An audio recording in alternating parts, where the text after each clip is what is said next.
Hey guys, welcome back to Bhumi Stocks. ಈ ಒಂದು ವಿಡಿಯೋದಲ್ಲಿ ನಾವು BCom 5th semester retail management ಅನ್ನೋ ಸಬ್ಜೆಕ್ಟ್ ಅಲ್ಲಿ module 2 consumer behaviour in retail business ಈ ಒಂದು ಚಾಪ್ಟರ್ ಅನ್ನ ಸ್ಟಾರ್ಟ್ ಮಾಡ್ತಾ ಇದೀವಿ. ಅಂಡ್ ಇನ್ನೂ ಯಾರಾದ್ರೂ ನನ್ನ ಚಾನೆಲ್ ನ ಸಬ್ಸ್ಕ್ರೈಬ್ ಮಾಡ್ಕೊಂಡಿಲ್ಲ ಅಂತಂದ್ರೆ ಪ್ಲೀಸ್ ಸಬ್ಸ್ಕ್ರೈಬ್ ಮಾಡ್ಕೊಂಡು ವಿಡಿಯೋನ ಕಂಟಿನ್ಯೂ ಮಾಡಿ.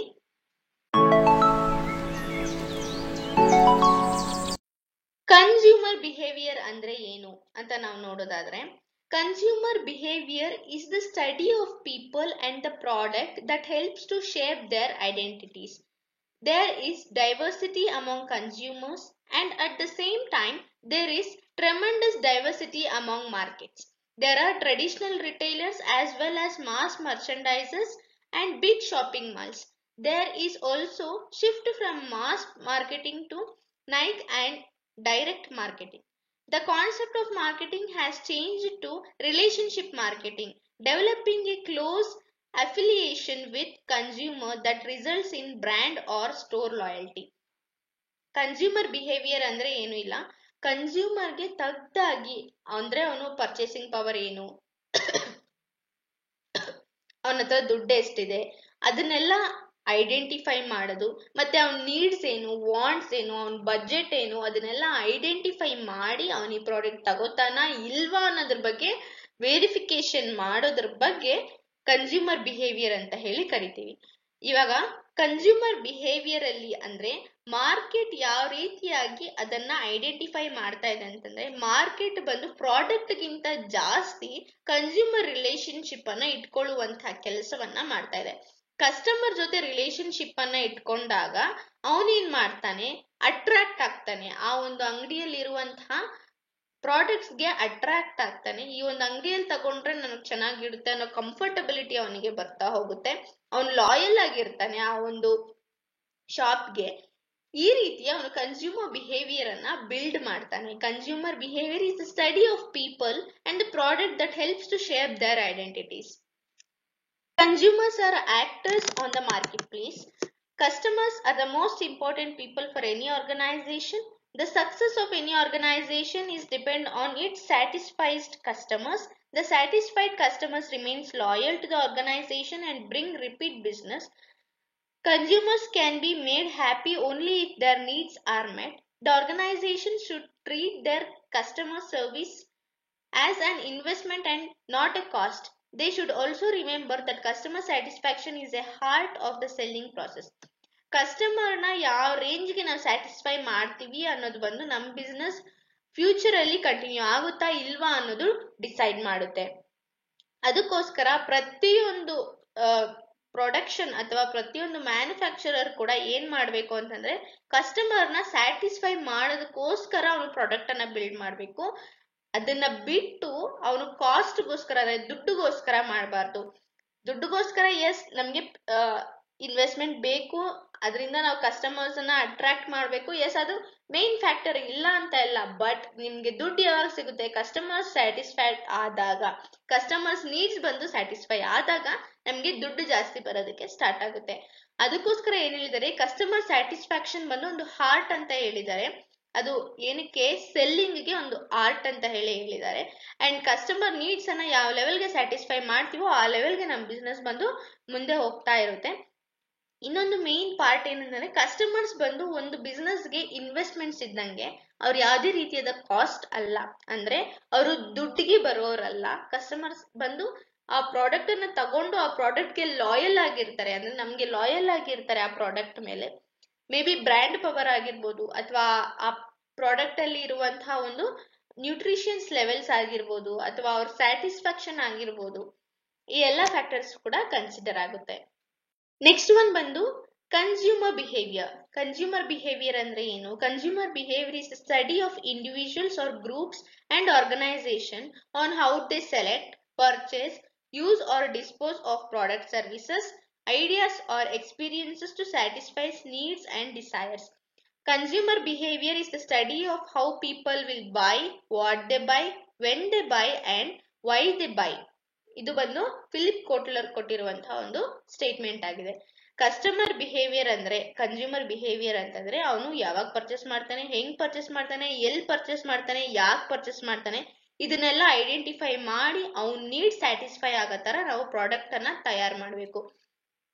ಇದನ್ನ ಕಸ್ಟಮರ್ ಬಿಹೇವಿಯರ್ ಅಂತ ಹೇಳಿ ಕರಿತೀವಿ. ನೆಕ್ಸ್ಟ್, ಯಾಕೆ ಈ ಕನ್ಸ್ಯೂಮರ್ ಬಿಹೇವಿಯರ್ ಅನ್ನೋದು ತುಂಬಾ ಅವಶ್ಯಕ ಅಂತ ನಾವು ನೋಡೋದಾದ್ರೆ, it places a vital role in identifying customers need. Customers need ಅನ್ನ ನಾವು ಈಸಿಯಾಗಿ ಐಡೆಂಟಿಫೈ ಮಾಡಬಹುದು. It provides possible ways to meet customer needs. ಯಾವ್ದಾದ್ರು ಪಾಸಿಬಲ್ ವೇ ಇದೆಯಾ ಅನ್ನೋದನ್ನ ಕಂಡು ಹಿಡಿದು ಕೊಡುತ್ತೆ. It is useful to provide solution for specific problem. ಇವಾಗ ಒಂದು ಕಸ್ಟಮರ್ಗೆ ಒಂದು ಪ್ರಾಬ್ಲಮ್ ಇದೆ ಅಂತಂದ್ರೆ ಅದನ್ನ ತಕ್ಷಣ ಫೈಂಡ್ ಮಾಡಿ ಸೊಲ್ಯೂಷನ್ ಕೊಡುವಂತಹ ಒಂದು ನೀಡ್ ಕೂಡ ಇದಕ್ಕೆ ಇದೆ. It enhances marketing performance. Customer ಯಾವ ರೇಂಜ್ಗೆ ಸ್ಯಾಟಿಸ್ಫೈ ಆಗಿದಾನೋ ಆ ಪರ್ಫಾರ್ಮೆನ್ಸ್ ಬಂದು ಮಾರ್ಕೆಟಿಂಗ್ಗೆ ಹೆಲ್ಪ್ ಆಗುತ್ತೆ. It helps in achieving the sales target. ಎಷ್ಟು ಸೇಲ್ಸ್ ಟಾರ್ಗೆಟ್ ಇಟ್ಕೊಂಡಿರ್ತಾರೋ ಅದನ್ನ ಅಚೀವ್ ಮಾಡೋದಕ್ಕೆ ಹೆಲ್ಪ್ ಆಗುತ್ತೆ. ನೆಕ್ಸ್ಟ್ ಒನ್ ಬಂದು buying decision process. Philip Kotler ಏನಿದ್ದಾರೆ ಅಂತ ನಾವು ನೋಡೋದಾದ್ರೆ, it is the decision making process used by consumers regarding market transaction before, during and after the purchase of goods or services. ಅವನು ಏನ್ purchase ಮಾಡ್ಬೇಕು ಅನ್ನೋದನ್ನ ಫಸ್ಟ್ ಡಿಸೈಡ್ ಮಾಡಿರ್ತಾನೆ, ಅಥವಾ ಪರ್ಚೇಸ್ ಮಾಡ್ಬೇಕಾದ್ರೆ ಡಿಸೈಡ್ ಮಾಡ್ತಾನೆ, ಅಥವಾ ಪರ್ಚೇಸ್ ಮಾಡಿದಾದ್ಮೇಲೆ ಡಿಸೈಡ್ ಮಾಡ್ತಾನೆ, ಅಥವಾ ಗೂಡ್ಸ್ ಅಂಡ್ ಸರ್ವಿಸಸ್ ಅವನು ತಗೊಂಡಿದ್ದಾದ್ಮೇಲೆ ಡಿಸೈಡ್ ಮಾಡ್ತಾನೆ. ಈ ರೀತಿ 4 ವೇಸ್ ಅಲ್ಲಿ ಬೈಯಿಂಗ್ ಡಿಸಿಷನ್ ಪ್ರಾಸೆಸ್ ಅನ್ನ ಮಾಡ್ತಾನೆ ಅಂತ ಹೇಳಿ ಫಿಲಿಪ್ ಕೋಟ್ರಲ್ ಹೇಳಿದ್ದಾರೆ. ಎಸ್, ಬೈಯಿಂಗ್ ಡಿಸಿಷನ್ ಪ್ರಾಸೆಸ್ ಬಂದು ಈ ರೀತಿ ನಡೆಯುತ್ತೆ. First problem recognition. Problem recognition ಅಂದ್ರೆ ಅವನಿಗೆ ಏನ್ ಬೇಕು ಅನ್ನೋದನ್ನ ಅವನು ರೆಕಗ್ನೈಸ್ ಮಾಡ್ಕೋತಾನೆ. ಇನ್ಫಾರ್ಮೇಶನ್ ಸರ್ಚ್, ಇದ್ರ ಮೇಲೆ ಯಾವ್ಯಾವ ಪ್ರಾಡಕ್ಟ್ಸ್ ಇದೆ ಆ ಪ್ರಾಡಕ್ಟ್ ಬಗ್ಗೆ ತಿಳ್ಕೊಳ್ಳೋದಾಗ್ಲಿ, ಈ ರೀತಿಯಾದ ಇನ್ಫಾರ್ಮೇಶನ್ ಅನ್ನ ಅವ್ನು ಕಲೆಕ್ಟ್ ಮಾಡ್ಕೋತಾನೆ. Evolution of alternatives. ಆಲ್ಟರ್ನೇಟಿವ್ಸ್ ಯಾವ್ದ್ಯಾವ್ದಿದೆ ಅಂತಂದ್ರೆ, ಈ ಒಂದೇ ಬ್ರ್ಯಾಂಡ್ ಅಲ್ಲೇ ಪ್ರಾಡಕ್ಟ್ ಇದೆಯಾ ಇಲ್ಲ ಬೇರೆದ್ರಲ್ಲಿ ಇದೆಯಾ ಅನ್ನೋದನ್ನ ಹುಡುಕ್ತಾನೆ. ಪರ್ಚೇಸ್ ಡಿಸಿಷನ್ ಮಾಡ್ತಾನೆ, ಅದು ಪರ್ಚೇಸ್ ಮಾಡ್ಬೇಕಾ ಇಲ್ವಾ ಅಂತ ಅವನು ಡಿಸೈಡ್ ಮಾಡ್ತಾನೆ. And post purchase behaviour, purchase ಮಾಡೋದಕ್ಕೆ ಮುಂಚೆ ಅವನು ಡಿಸೈಡ್ ಮಾಡ್ತಾನೆ ಯಾವ ರೀತಿ ಪರ್ಚೇಸ್ ಮಾಡ್ಬೇಕು ಅಂತ. ನೆಕ್ಸ್ಟ್ ಒನ್ ಬಂದು ಫ್ಯಾಕ್ಟರ್ಸ್ ಅಫೆಕ್ಟಿಂಗ್ ಕನ್ಸ್ಯೂಮರ್ ಬಿಹೇವಿಯರ್. ಯಾವ ಫ್ಯಾಕ್ಟರ್ಸ್ ಬಂದು ಕನ್ಸ್ಯೂಮರ್ ಬಿಹೇವಿಯರ್ಗೆ ಎಫೆಕ್ಟ್ ಮಾಡುತ್ತೆ ಅಂತ ಹೇಳ್ಬಿಟ್ಟು, social factors affecting consumer behaviour. Consumer behaviour is an effort to study and understand the buying tendencies of consumers for their end use. Social factors play an essential role in influencing the buying decisions of consumers. Human beings are social animals. We need people around to talk to and discuss various issues to reach to better solutions and ideas. We all live in a society and it is really important for individuals to adhere to the laws and regulations of society. Simple ಆಗಿ ಹೇಳೋದಾದ್ರೆ, ಈ ಎಲ್ಲಾ ಲೈನ್ಸ್ಗೂ simple ಆಗಿ ಒಂದು statement ಕೊಡೋದಾದ್ರೆ, ನಮ್ relatives ಆಗಿರ್ಬೋದು, ನಮ್ ಸುತ್ತಮುತ್ತ ಜನ ಆಗಿರ್ಬೋದು, ನಮ್ ಫ್ರೆಂಡ್ಸ್ ಆಗಿರ್ಬೋದು, ಫ್ಯಾಮಿಲಿ ಆಗಿರ್ಬೋದು, ಯಾವ ರೀತಿ ಅವರ ಬೈಯಿಂಗ್ ಡಿಸಿಷನ್ ಪ್ರಾಸೆಸ್ ಇದೆ ಅಥವಾ ಅವ್ರು ಯಾವ್ಯಾವ ಪ್ರಾಡಕ್ಟ್ಸ್ ಅನ್ನ ಬೈ ಮಾಡ್ತಾರೆ ಅವರಿಂದ ನಾವು ಇನ್ಫ್ಲೂಯೆನ್ಸ್ ಆಗೋದು ಜಾಸ್ತಿ. ಫಸ್ಟ್ ಫ್ಯಾಕ್ಟರ್ ಬಂದು ಸೋಷಿಯಲ್ ಫ್ಯಾಕ್ಟರ್.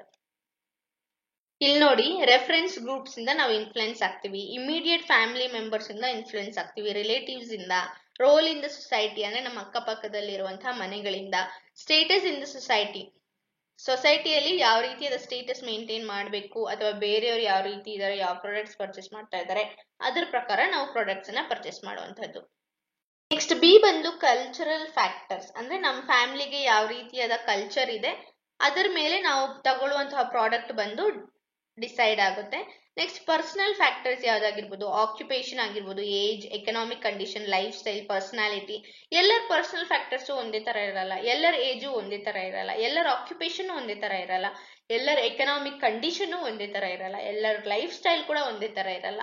ಅದಕ್ಕೋಸ್ಕರ ಒಬ್ಬೊಬ್ಬರ life style, occupation, age, economic condition, personality ಇದ್ರ ಮೇಲೆ ಡಿಪೆಂಡ್ ಆಗುತ್ತೆ ನಾವು ತಗೊಳ್ಳುವಂತಹ product. Psychological factors. Perception. Individual thinking about something individual with same needs may not purchase the same product. Selective attention, selective distortion, selective retention. ಒಬ್ಬೊಬ್ಬರಿಗೆ ಒಂದೊಂದು perspectives ಇರುತ್ತೆ ಅಥವಾ ಒಬ್ಬೊಬ್ಬರಿಗೆ ಒಂದೊಂದು ನೀಡ್ಸ್ ಇರುತ್ತೆ, ಅದರ ಪ್ರಕಾರ ನಾವು ಪರ್ಚೇಸ್ ಮಾಡ್ತೀವಿ. ಬಂದು upper elite class, middle class, lower class and working class ಅಂತ ಡಿವೈಡ್ ಮಾಡಿದ್ದಾರೆ. ಅಂದ್ರೆ ಪರ್ಚೇಸ್ ಮಾಡೋರ್ನ ಅಪ್ಪರ್ ಎಲೈಟ್ ಕ್ಲಾಸ್ ಇವ್ರು ಬಂದು ಜಾಸ್ತಿ antiques, jewellery, homes, vacation, higher education, fitness, beauty treatment ಇದರೆಲ್ಲದ್ರ ಮೇಲೆ ಜಾಸ್ತಿ ಕಾನ್ಸಂಟ್ರೇಟ್ ಮಾಡ್ತಾರೆ ಅಂಡ್ ಇದ್ರ ಮೇಲೆ ಸ್ಪೆಂಡ್ ಮಾಡ್ತಾರೆ ಈ ಕಸ್ಟಮರ್ಸ್ ಬಂದು. ಮಿಡಲ್ ಕ್ಲಾಸ್ ಅವರು ಯಾವ್ದ್ರ ಮೇಲೆ ಸ್ಪೆಂಡ್ ಮಾಡ್ತಾರೆ ಅಂತಂದ್ರೆ ಅನ್ಬ್ರಾಂಡೆಡ್ ಗೂಡ್ಸ್ ಮೇಲೆ, ಚೀಪ್ ಫುಡ್ ಮತ್ತೆ ಲಿಕ್ಕರ್ ಮೇಲೆ, ಈ ರೀತಿಯಾದ ಐಟಮ್ಸ್ ಮೇಲೆ ಅವರು ಜಾಸ್ತಿ ಕಾನ್ಸಂಟ್ರೇಟ್ ಮಾಡ್ತಾರೆ.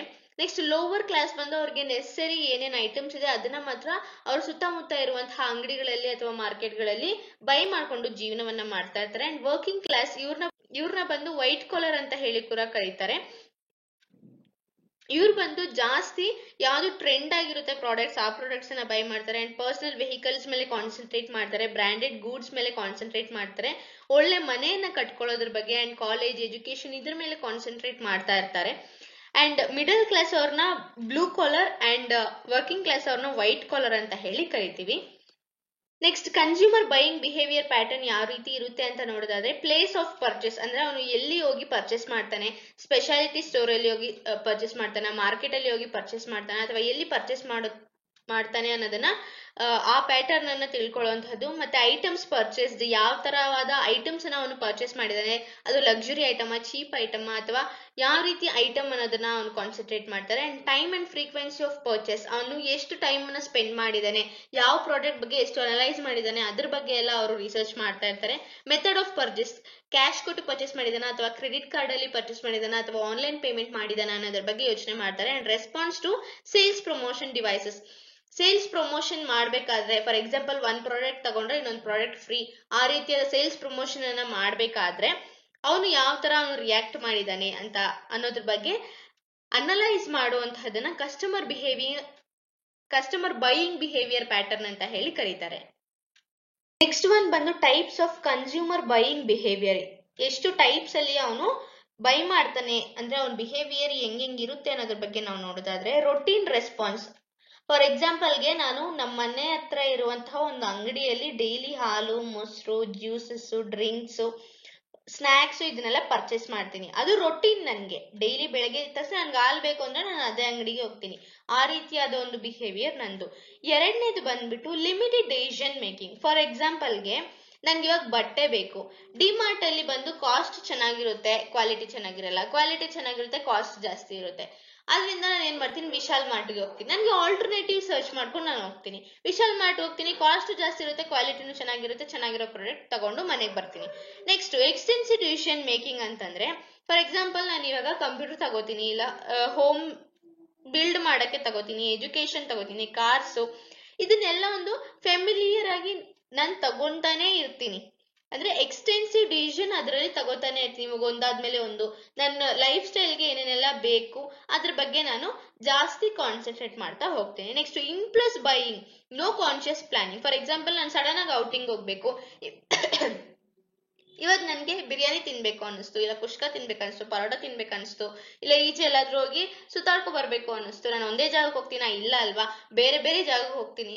ಎಲ್ ಬೇಕೋ ಅಲ್ಲಿ ತಿಂತೀನಿ, ಎಲ್ಲಿ ಚೆನ್ನಾಗಿರುತ್ತೋ ಅಲ್ಲಿ ತಿಂತೀನಿ, ಎಲ್ಲಿ ಕಡಿಮೆ ಪ್ರೈಸ್ ಇರುತ್ತೋ ಅಲ್ಲಿ ತಿಂತೀನಿ. ಈ ರೀತಿ ನನ್ನ ಡಿಸಿಷನ್ ಅನ್ನ ನಾನು ತಗೊಳ್ತೀನಲ್ಲ, ಇದನ್ನ consumer buying behaviour. At the end of the day ನೀವು ಕಸ್ಟಮರೇ, ನಾನು ಕಸ್ಟಮರೇ. ಹಾಗಾಗಿ ನನ್ನ ಕಸ್ಟಮರ್ ಬಿಹೇವಿಯರ್ ಟೈಪ್ ಅಂದ್ರೆ ನಾನು ಇಷ್ಟು ಟೈಪ್ಸ್ ಅಲ್ಲಿ ನಾನು ನನ್ನ ಬಿಹೇವಿಯರ್ ಅನ್ನ ನಾನು ತೋರಿಸ್ತಾ ಇರ್ತೀನಿ ಎಲ್ಲಾ ಕಡೆ ಹೋದಾಗ ಅಂತ. ಆ 4 ಪಾಯಿಂಟ್ಸ್ ಇದಾಗಿದೆ.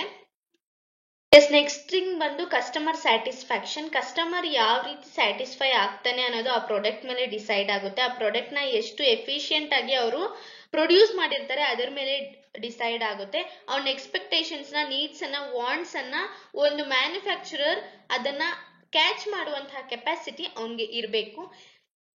ಎರಡು ಟೈಪ್ಸ್ ಇದೆ, ಇಂಟರ್ನಲ್ ಕಸ್ಟಮರ್ ಮತ್ತೆ ಎಕ್ಸ್ಟರ್ನಲ್ ಕಸ್ಟಮರ್ಸ್. ಇಂಟರ್ನಲ್ ಬಂದು people, departments, units, groups within an organization served by what we do.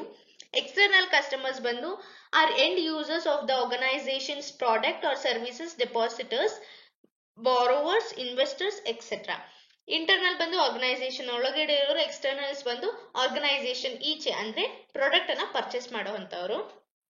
Factors affecting customer satisfaction ಯಾವ್ದು ಅಂತಂದ್ರೆ price, quality, service, brand name, reputation, features. Customer satisfaction facts ಏನು ಅಂತ ನಾವು ನೋಡಿದ್ರೆ 5% increase in loyalty can increase profits by 25% to 85%. ಅಂದ್ರೆ ಒಂದು customer ಒಂದು shop ಅಲ್ಲಿ ಲಾಯಲ್ ಆಗಿ ಇದ್ರೆ ಅವನು 25% ಇಂದ 85% ತನಕ ಪ್ರಾಫಿಟ್ ಅನ್ನ ಇನ್ಕ್ರೀಸ್ ಮಾಡುವಂತಹ ಕ್ಯಾಪಬಿಲಿಟಿ ಇರುತ್ತೆ. And only 4% of unsatisfied customers will complaint. 4% unsatisfied customers ಬಂದು ಇರ್ತಾರೆ. And on unhappy customer tells 9 other people. A happy customer tells to about 5 other people. Customer satisfaction process ಏನು ಅಂತ ನಾವು ನೋಡೋದಾದ್ರೆ ಅಂಡರ್ಸ್ಟ್ಯಾಂಡಿಂಗ್ ಕಸ್ಟಮರ್ ಎಕ್ಸ್ಪೆಕ್ಟೇಷನ್ಸ್. ಕಸ್ಟಮರ್ಗೆ ಏನ್ ಬೇಕು, ಅದು ಯಾವ ರೇಂಜ್ಗೆ ಅವನು ಎಕ್ಸ್ಪೆಕ್ಟ್ ಮಾಡ್ತಾ ಇದ್ದಾನೆ ಅನ್ನೋದ್ರ ಬಗ್ಗೆ ಅರ್ಥ ಮಾಡ್ಕೋಬೇಕು. Promises to customers, execution, ongoing dialogue with a customer. ಅಂತಂದ್ರೆ ಅವನ ಜೊತೆ ಆ ಪ್ರಾಸೆಸ್ ನಡಿಬೇಕಾದ್ರೆ ಅವನ್ನ ಒಂದು ಪ್ರಾಡಕ್ಟ್ ಬಂದು ಪರ್ಚೇಸ್ ಮಾಡೋದಕ್ಕೆ ಒಪ್ಸೋಂತಹದ್ದು customer satisfaction surveys. Customer satisfaction ಯಾವ ಲೆವೆಲ್ ಅಲ್ಲಿ ಇದೆ ಅನ್ನೋದು ಒಂದು ಬ್ರ್ಯಾಂಡ್ ತಗೊಂಡಾದ್ರೂ ಸರ್ವೆ ಮಾಡ್ಬೋದು, ಅಥವಾ ಒಂದು ನಮ್ಮ ಶಾಪ್ ಬಗ್ಗೆ ತಗೊಂಡು ನಮ್ಮ ಶಾಪ್ ಅಲ್ಲಿ ಯಾವ ರೀತಿಯಾದ ಪ್ರಾಡಕ್ಟ್ ಸಿಗ್ತಾ ಇದೆ, ಅದು ಕ್ವಾಲಿಟಿ ಆಗಿದೆಯಾ, ಅದ್ರ ಕ್ವಾಂಟಿಟಿ ಚೆನ್ನಾಗಿದೆಯಾ, ಪ್ರೈಸ್ ಹೆಂಗಿದೆ ಅನ್ನೋದ್ರ ಬಗ್ಗೆ ಕೂಡ ಸರ್ವೆ ಮಾಡ್ಬೋದು. ನೆಕ್ಸ್ಟ್ ಬಂದು customer feedback. Customer feedback must be continuously done and monitored. Customer ಯಾವ ರೀತಿ ಫೀಡ್ಬ್ಯಾಕ್ ಕೊಡ್ತಾ ಇದ್ದಾರೆ ಅನ್ನೋದ್ರ ಬಗ್ಗೆ ಮಾನಿಟರ್ ಮಾಡಿರ್ಬೇಕು. It enables an organisation to discover customers dissatisfaction. ಅವ್ರಿಗೇನಾದ್ರು ಡಿಸ್ಸ್ಯಾಟಿಸ್ಫ್ಯಾಕ್ಷನ್ ಇದ್ರೆ ಅದನ್ನ ಐಡೆಂಟಿಫೈ ಮಾಡ್ಬೋದು. And discover relative priorities of quality. ಯಾವ ರೇಂಜ್ ಅಲ್ಲಿ ಪ್ರಾಡಕ್ಟ್ ಅನ್ನ ತಗೋತಾ ಇದ್ದಾರೆ ಅನ್ನೋದ್ರ ಬಗ್ಗೆ ಕೂಡ ಅವರು ಡಿಸ್ಕವರ್ ಮಾಡ್ಬೋದು. Identify customer need. ಕಸ್ಟಮರ್ಗೆ ಏನ್ ಬೇಕು ಅನ್ನೋದನ್ನ ಐಡೆಂಟಿಫೈ ಮಾಡ್ಬೋದು. Determine opportunities for improvement. ಅವ್ರು ಏನಾದ್ರೂ ಇಂಪ್ರೂವ್ ಮಾಡ್ಕೋಬಹುದಾ ಅಥವಾ ಅದಕ್ಕೆ ಆಪರ್ಚುನಿಟೀಸ್ ಅನ್ನ ಡಿಟರ್ಮೈನ್ ಮಾಡುವಂತಹದ್ದು. ಇದು ಕಸ್ಟಮರ್ ಫೀಡ್ಬ್ಯಾಕ್ ಇಂದ ಅವ್ರಿಗೆ ಸಿಗುವಂತಹ ಅಡ್ವಾಂಟೇಜಸ್ ಆಗಿದೆ. How to ensure customer satisfaction. Surveys ಮಾಡ್ಬೋದು, ಫೀಡ್ಬ್ಯಾಕ್ಸ್ ಅನ್ನ ಕಂಡಕ್ಟ್ ಮಾಡ್ಬೋದು, and comparison with alternatives. Employee feedback, employees ಕಡೆಯಿಂದ ಫೀಡ್ಬ್ಯಾಕ್ ತಗೋಬಹುದು. ಇಂಟರ್ನೆಟ್ ಅಥವಾ ಬ್ಲಾಗ್ಸ್ ಮೂಲಕ ಕೂಡ ಅವರು ಫೀಡ್ಬ್ಯಾಕ್ ಅನ್ನ ತಗೋಬಹುದು. ಇಲ್ಲಿ ಮೇನ್ ಸೆಗ್ಮೆಂಟ್ ಅನ್ನ ನಾವು ನೋಡೋದಾದ್ರೆ quality and customer expectation. Quality is defined as excellence in the product or service that fulfill or exceeds the expectations of the customer. There are 9 dimensions of quality that may be found in products that produce customer satisfaction. Though quality is an abstract perception, it has a quantitative measure. Q is equal to P bar E, where Q is quality, P for performance as measured by the manufacturer, and E is expectations of the customer. Quality ಅಂದ್ರೆ ಏನಿಲ್ಲ, ಒಂದು product ಯಾವ range quality ಆಗಿದೆ, ಆ quality ಬಂದು customer ನ fulfil ಮಾಡ್ತಾ ಇದೆಯಾ ಇಲ್ವಾ ಅನ್ನೋದು ಎಕ್ಸಾಮಿನ್ ಮಾಡುವಂತಹದ್ದಷ್ಟೇ. 9 ಡೈಮೆನ್ಷನ್ಸ್ ಇದೆ, ಯಾವ ರೀತಿ ನಾವು ಕಸ್ಟಮರ್ ಸ್ಯಾಟಿಸ್ಫ್ಯಾಕ್ಷನ್ ನ ಡಿಟರ್ಮೈನ್ ಮಾಡಬಹುದು ಅಂತ ಹೇಳ್ಬಿಟ್ಟು ಅದನ್ನ ನೋಡೋಣ. ಡೈಮೆನ್ಷನ್ಸ್ ಆಫ್ ಕ್ವಾಲಿಟಿ ಬಂದು performance, features, conformance, reliability, durability, service, response of dealer, aesthetics of product and reputation. ಇದಿಷ್ಟು 9 ಡೈಮೆನ್ಷನ್ಸ್ ಆಫ್ ಕ್ವಾಲಿಟಿ ಆಗಿದೆ. ಇದ್ರ ಬೇಸ್ಡ್ ಮೇಲೆ ಕಸ್ಟಮರ್ ಸ್ಯಾಟಿಸ್ಫೈ ಆಗಿದಾನ ಇಲ್ವಾ ಅನ್ನೋದು ಕನ್ಫರ್ಮ್ ಆಗುತ್ತೆ. ನೆಕ್ಸ್ಟ್ ಬಂದು customer service dos and don'ts. First dos ನೋಡೋಣ. Do ensure that management objectives are aligned with services promises to customer. Do make sure departments talk to each other. Do manage customer expectations effectively. Do listen frontline staff. Do empower staff approximately. Dos ಅಂತಂದ್ರೆ management ಏನ್ ಮಾಡಬೇಕು, customer ನ satisfy ಮಾಡ್ಬೇಕಂತಂದ್ರೆ department ಇಂದ ಇನ್ನೊಂದು department ಗೆ communication ಚೆನ್ನಾಗಿರ್ಬೇಕು. Customer expectations ಅನ್ನ efficient ಆಗಿ ಫಾಲೋ ಮಾಡಬೇಕು. ಸ್ಟಾಫ್ ಏನ್ ಹೇಳ್ತಾರೋ ಅದನ್ನ ಕೇಳಬೇಕು. ಬಿಕಾಸ್ ಸ್ಟಾಫ್ ಬಂದು ಎಲ್ಲಾ ಕಸ್ಟಮರ್ಸ್ ತುಂಬಾ ಡೀಪ್ ಆಗಿ ಅಬ್ಸರ್ವ್ ಮಾಡಿರ್ತಾರೆ. ಅಂಡ್ ಸ್ಟಾಫ್ ಅನ್ನ ಎಂಪವರ್ ಮಾಡಬೇಕು approximately. Next don't assume that an online customer experience will replace offline services. Don't overall yourself to your customers. Don't treat customers as transactions. Don't blame your customer for your poor service. Don't hide behind the environment, system or process. Companies ಬಂದು online ಅಲ್ಲಿ ಜಾಸ್ತಿ customers ಬಂದು ಇದ್ದಾರೆ ಅನ್ನೋದಕ್ಕೋಸ್ಕರ offline customers ನ ಬಿಡಬಾರ್ದು. And customers ಜೊತೆ ಜಾಸ್ತಿ interaction ಇಟ್ಕೋಬೇಕು. ಕಸ್ಟಮರ್ಸ್ ನ ಯಾವುದೇ ರೀತಿಯಾಗಿ ಅವ್ರ ಬಿಸ್ನೆಸ್ ಗೆ ಟ್ರಾನ್ಸಾಕ್ಷನ್ಸ್ ಅಥವಾ ಮನಿ ಆಗಿ ಟ್ರೀಟ್ ಮಾಡಬಾರ್ದು. ಅಂಡ್ ಕಸ್ಟಮರ್ಸ್ ಮೇಲೆ ನಾವು ಬ್ಲೇಮ್ ಮಾಡಬಾರ್ದು, ಬಿಕಾಸ್ ನಮ್ದು ಪುವರ್ ಸರ್ವಿಸ್ ಇದ್ದಾಗ ಕಸ್ಟಮರ್ಸ್ ನಮ್ಮ ಮೇಲೆ ಬ್ಲೇಮ್ ಮಾಡ್ತಾರೆ. And don't hide behind the environment, system or process.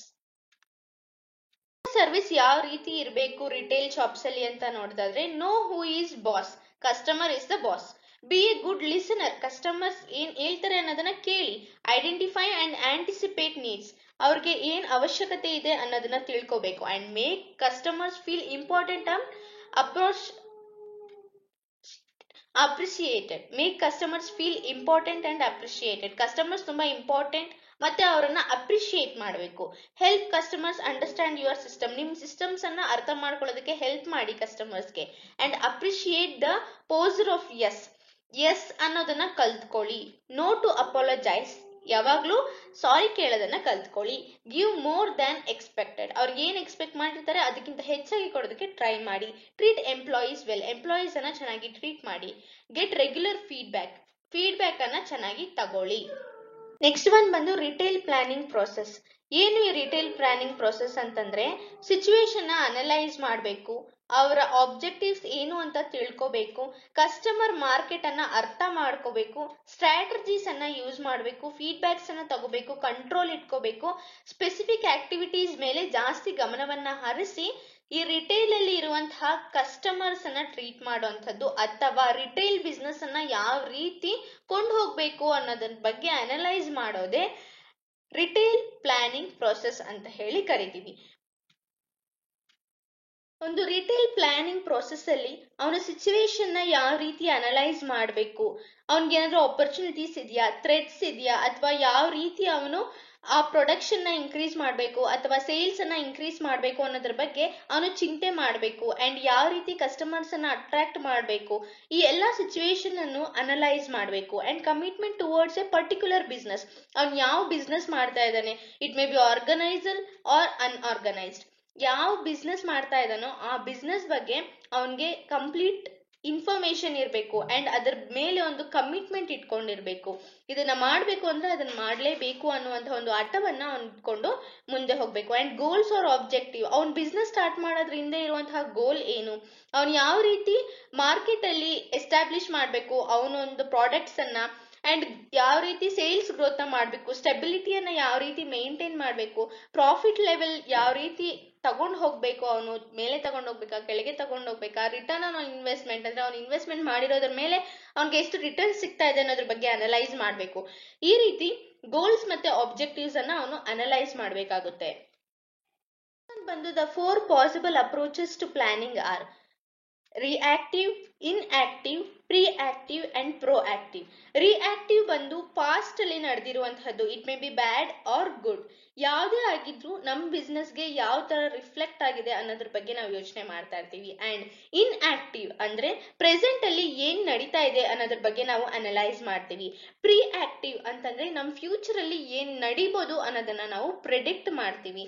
Next proactive ಅಂತಂದ್ರೆ creating the future, designing a desire future ಅಂತ ಹೇಳಿ ಹೇಳ್ಬೋದು. ಒಂದು ಫ್ಯೂಚರ್ ಅನ್ನ ಯಾವ ರೀತಿ ಕ್ರಿಯೇಟ್ ಮಾಡ್ಕೋಬೇಕು, ನಮ್ ಮುಂದಿನ ಫ್ಯೂಚರ್ ಹಿಂಗೆ ಇರ್ಬೇಕು ಅಂತ ನಮ್ಮಲ್ಲಿ ಕೆಲವೊಂದು ಜನ ನಾವು ಅದನ್ನ ಕ್ರಿಯೇಟ್ ಮಾಡ್ಕೊಂಡಿರ್ತೀವಿ. ಆ ರೀತಿ ಆ ಬಿಸ್ನೆಸ್ ಅಲ್ಲಿ ಕೂಡ ಒಂದು ರಿಟೈಲರ್ ಅವನಾದ ಅವನದು ಫ್ಯೂಚರ್ ಅನ್ನ ಅವನು ಕ್ರಿಯೇಟ್ ಮಾಡಿ ಇಟ್ಕೊಂಡಿರ್ತಾನೆ. Business plan. ಬಿಸ್ನೆಸ್ ಪ್ಲಾನ್ ಅಂತಂದ್ರೆ ಏನು, a detailed document described the past, present and future financial operational objectives of a company. Past ಅಲ್ಲಿ ನಡೆದಿರುವಂತಹ ಫೈನಾನ್ಷಿಯಲ್ ಆಬ್ಜೆಕ್ಟಿವ್ಸ್ ಆಗಿರ್ಬೋದು, ಪ್ರೆಸೆಂಟ್ ಅಲ್ಲಿ ನಡೀತಾ ಇರ್ಬೋದು, ಅಥವಾ ಫ್ಯೂಚರ್ ಅಲ್ಲಿ ನಡೀತಾ ಇರುವಂತಹ ಫೈನಾನ್ಷಿಯಲ್ ಆಪರೇಷನ್ಸ್ ನ ಎಲ್ಲ ಪ್ರೆಡಿಕ್ಟ್ ಮಾಡುವಂತದ್ದು ಅಥವಾ ಅದ್ರ ಬಗ್ಗೆ ವರ್ಕ್ ಮಾಡುವಂತಹದ್ದನ್ನ ಬಿಸ್ನೆಸ್ ಪ್ಲಾನ್ ಅಂತ ಹೇಳಿ ಕರಿತೀವಿ. ಫಸ್ಟ್ ಬಂದು ರಿಸರ್ಚ್ ಮಾಡಬೇಕು. ಅಂತಂದ್ರೆ ನಮ್ಗೆ ಏನೇನ್ ಬೇಕು, get as much as information on your proposed business as possible. Talk to those already in the business, visit the library, learn all you can. ನಿಮ್ ಬಿಸ್ನೆಸ್ ಬಗ್ಗೆ ಇನ್ಫಾರ್ಮೇಶನ್ ನೀವು ಕಲೆಕ್ಟ್ ಮಾಡ್ಕೋಬೇಕು. Make your projection. ಪ್ರೊಜೆಕ್ಷನ್ ಅಂತಂದ್ರೆ ಏನು, ಯಾವ ರೀತಿ ನಿಮ್ಮ business ಇರಬೇಕು. The more you know about your business, the more accurately you can make intelligent projections of sales and potential profits for the first few years. This knowledge is invaluable. Capital ಅಂದ್ರೆ ಏನು? ನಮ್ಮ ಬಿಸ್ನೆಸ್ಗೆ ಎಷ್ಟು capital ಬೇಕು ಅನ್ನೋದನ್ನ ನಾವು assume ಮಾಡುವಂಥದ್ದು ಅಥವಾ assumption ಅನ್ನ ಇಟ್ಕೊಳ್ಳುವಂಥದ್ದು. Next competition. ಇವಾಗ ನಮ್ಮ ಬಿಸ್ನೆಸ್ ನಡೀತಾ ಇದೆ ಅಂತಂದ್ರೆ ಅದಕ್ಕೆ ಕಾಂಪಿಟೇಷನ್ ಯಾರು, ನಮ್ಮ ಎನಿಮಿ ಯಾರು ಅನ್ನೋದ್ರ ಬಗ್ಗೆ ಕುತ್ಕೊಂಡು ಸ್ಟಡಿ ಮಾಡುವಂತಹದ್ದು. ಫಿಫ್ತ್ ಒನ್ ಬಂದು location. If you can't go to your customer must come to you. So make it easy. Pick a prime location or invest in targeted advertising. ನೀವು ನಿಮ್ ಕಸ್ಟಮರ್ಸ್ ಹತ್ರ ರೀಚ್ ಆಗಕ್ಕಾಗಲ್ಲ, ಕಸ್ಟಮರ್ಸೇ ಬಂದು ನಿಮ್ಮನ್ನ ರೀಚ್ ಆಗುವಂತಹ ಒಂದು location ಅಲ್ಲಿ ನೀವು ಇರಬೇಕು. And image. What kind of public image do you want to create with your service, merchandise, quality, decor, packaging, personal vehicles, advertising and pricing? How does the image correspond with the customer you are trying to attract? ನಿಮ್ಮ ಒಂದು brand image ಹೆಂಗಿರ್ಬೇಕು ಅನ್ನೋದ್ರ ಬಗ್ಗೆ ಅಷ್ಟೇ ಇದು. Keep records. Complete accurate records are needed to file taxes, to properly manage your bank accounts and most importantly to give you guidance. Always no wear your business stands financially. ಎಲ್ಲದಕ್ಕೂ ಒಂದೊಂದು records ಅನ್ನ maintain ಮಾಡಿ. May be ಯಾವ situation ಅಲ್ಲಿ circumstances ನಿಮ್ ಮುಂದೆ ಬಂದು ನಿಂತ್ಕೊಳ್ಳುತ್ತೆ ಅನ್ನೋದು ಯಾರಿಗೂ ಗೊತ್ತಿರಲ್ಲ. ಸೊ ರೆಕಾರ್ಡ್ಸ್ ಅನ್ನ ಇಟ್ಕೊಂಡಿರಿ. Professional help. In addition to professional and confidential score counselling, rely on a competent lawyer, accountant, banker and insurance broker to fulfill your business needs. Purchasing. Knowing what, when and where to buy and how to gauge inventory can make or break you. It allows you to conserve working capital, reduce obsolescence and beat the competition. Know what sells. Profits. This is the bottom line of which you are going to business.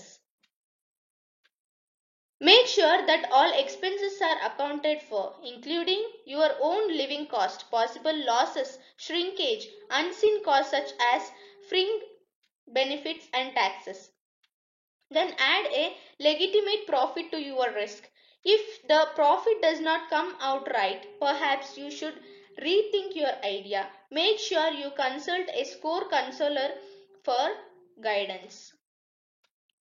The potential problems often faced by retailers, especially in India. ಇಂಡಿಯಾದಲ್ಲಿ ಯಾವ ರೀತಿ retailers ಬಂದು problems ಅನ್ನ face ಮಾಡ್ತಾ ಇದ್ದಾರೆ ಅಂತ ನೋಡೋಣ. Difficulty in obtaining finances.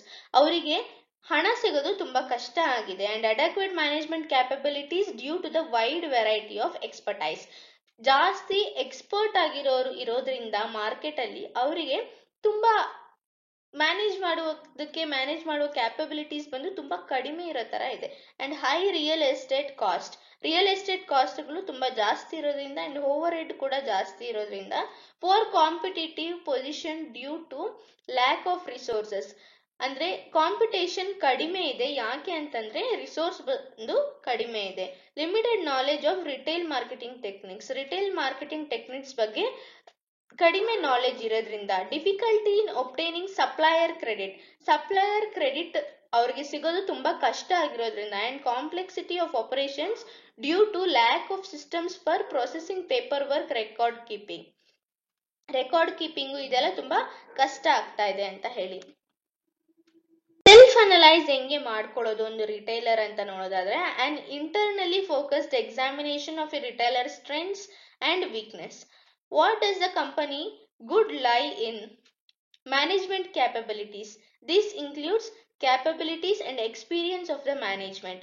Management ಅಲ್ಲಿ ಅವ್ರಿಗೆ ಎಕ್ಸ್ಪೀರಿಯನ್ಸ್ ಇರಬೇಕು, ಕ್ಯಾಪಬಿಲಿಟಿ ಇರಬೇಕು. ಅಂಡ್ ಫಿನಾನ್ಷಿಯಲ್ ರಿಸೋರ್ಸಸ್, ಅವ್ರಿಗೆ ಯಾವ ರೀತಿಯಾದ ರಿಸೋರ್ಸಸ್ ಬಂದು ಇದೆ ಅವರಿಗೆ ಫಿನಾನ್ಸ್ ಪ್ರಕಾರ. ಮೇ ಬಿ ಅವ್ರ ಇನ್ವೆಸ್ಟ್ಮೆಂಟ್ ಆಗಿರ್ಬೋದು, ಮ್ಯೂಚುವಲ್ ಫಂಡ್ಸ್ ಆಗಿರ್ಬೋದು, ಯಾವ ರೀತಿ ಅವರು ಇನ್ವೆಸ್ಟ್ ಮಾಡಿದ್ದಾರೆ. Operations, merchandise capabilities, store management capabilities, location analysis, customer analysis, ಇವೆಲ್ಲ ಕೂಡ ಒಂದು ರಿಟೈಲರ್ ಬಂದು ಸೆಲ್ಫ್ ಅನಲೈಸ್ ಮಾಡ್ಕೋಬೇಕು ಅಂತ ಹೇಳಿದ್ದಾರೆ.